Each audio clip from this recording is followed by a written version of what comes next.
Hey fans, I gotta grow my beard out. If we get 150 likes on this or the video following this one, I will let the fans decide how I cut my beard. So just hold on to that because I mean it.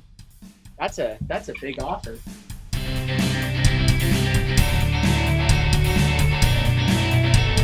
Let's get down to Bear and Bold. I think it's week 4 for us. If you've been watching along this whole time, today we have a very, very special problem we're going to solve for you today. Bear, tell us what our problem is. It's Bear and Bold are getting down to brass tacks, okay? And the American people refuse to legalize marijuana, and we're not supporting it or not supporting it. Okay, we're not supporting it or not supporting it. If that was clear. We're not supporting it, but we're also not supporting it. At the end of the day, it's about how can we legalize it if that is, what needs to happen. So how do we get weed legalized in this country? If you were responsible to do it, how would you do it? And Bear, I think you're up first for this week. Listen, I'm not a big numbers guy because they don't mean anything. But here's what I will say, and I've got a very good plan that's going to make a lot of people upset. We just get people to tear apart the streets, and I mean tear them up. I want people to drive as recklessly as possible. I want people to go into public parks. And I can't say that on air, but I want people to tear up the grass. I want people to ruin the libraries. I'm thinking gumming books. I'm thinking ripping pages out of books. I'm thinking put such a dent in the where does this taxpayer money go? Let's make it go somewhere, right? So let's make a bunch of problems for cities and municipal departments to have to handle everywhere.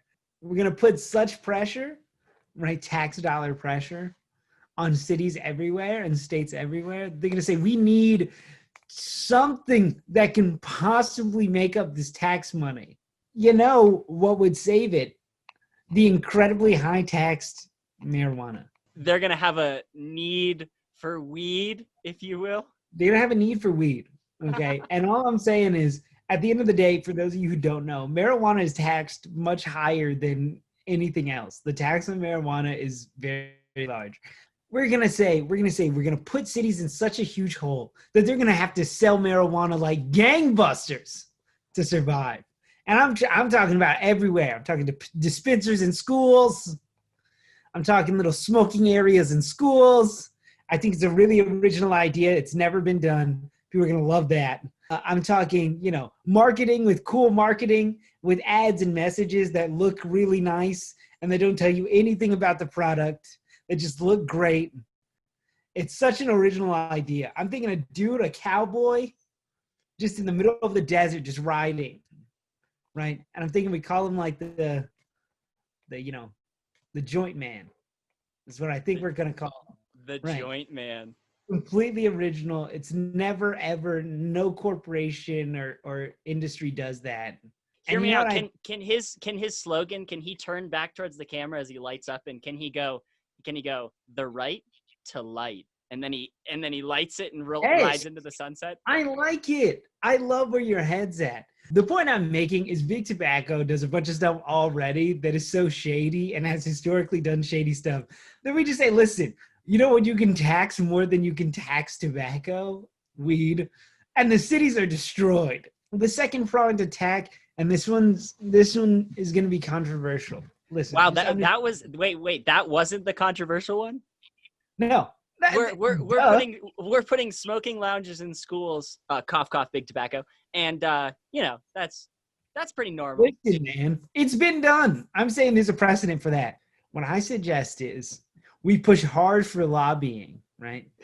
That suggests that white people convicted, right, of drug charges, white people have historically gotten away a lot better than black people when it comes to charging them for marijuana charges. But I say we appeal to privatized prisons, right? And we say, hey guys, you need slave labor. That's what you guys do. You guys love that stuff. You guys love having slaves that are legal based on the 13th Amendment. If we say that white people get the same treatment with these drug charges as black people do, hands down. You get white slaves too, right? And who doesn't love that?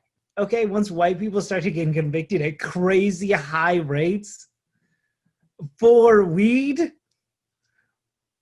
then the problem will solve itself. Then white people will fix it. It will be legalized quickly. Easily. No, hands down. Once it starts bothering people who aren't, systematically oppressed, then it'll be fine. At the end of the day, all right, somebody's got to be the martyr. And I feel like, white stoners, I feel like they wouldn't even mind. You are going to jail so that we can all smoke. I feel like that hero story is something anybody super stoned would go for. Well, I have a little possibly less controversial idea. Probably. It's hard not to be less controversial than that. So, yeah. Here's how weed becomes legal in the United States. We gotta band together all the big marijuana companies that are out there. I'm talking Aurora, Hexo, Kronos, Tilray. That's right. I did my research. I'm aware. And we get them to offer to every American who votes in the next upcoming election, instead of that American receiving an I voted sticker, because, that's lame, outdated, who cares? You receive an I voted rolling paper, as well as enough bud to fill said rolling paper. You have to register online after you vote to prove that, you're of legal age. That way we're keeping it out of the hands of the children, opposed to Bear, who wants to put smoking lounges back in schools. And it's historically worked, you know what I mean? It's fair enough. Precedent. Fair enough. We have everyone register online, where they're gonna have the marijuana sent to, and then we get each of those companies to offer a campaign donation to which either major incumbent of this next election is willing to make legalization a top priority on their agenda. Okay, now there's a whole pool of young people who, probably wouldn't have voted in the past, but now that they're being offered a free I voted joint, they're going to rush to the polls. Not only that, but they're going to want to vote for an incumbent that's going to legalize, so that way they can actually receive their I voted joint in the mail without it being illegal. And here's where it's absolutely genius, is the companies are going to be willing to do this because after it's legal nationwide, the amount of profits they probably will incur afterwards, they're going to make up all their losses from sending that single I voted joint. Gosh, I got to get in on the ground floor of that. I got to invest. I know. It. Yep. So everyone needs to invest in the major companies and diversify some portfolios, dude. What? What? Make some money. Ride those coattails. That's excellent stuff. We tackled this problem using the buddy system. Joint chiefs of staff? Ladies and gentlemen, thank you for watching. This has been a great another episode of Bear and Bold. Oh man, we love to record this stuff. We love you guys. And we're trying to get our next video up to 150 likes, so give us some help. I really will shave my beard any way you want me to if we get to 150. And if you have any problems that you want to see us tackle, make sure to drop them in the comments for us, and we would love to take on some of your problems. I've been Bear. And I've been Bold. And we saved the world. We saved the world. Bear and Bold saved the world. Thank you very much for watching.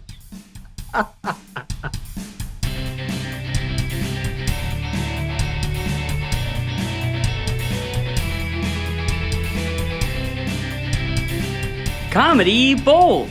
Like and subscribe.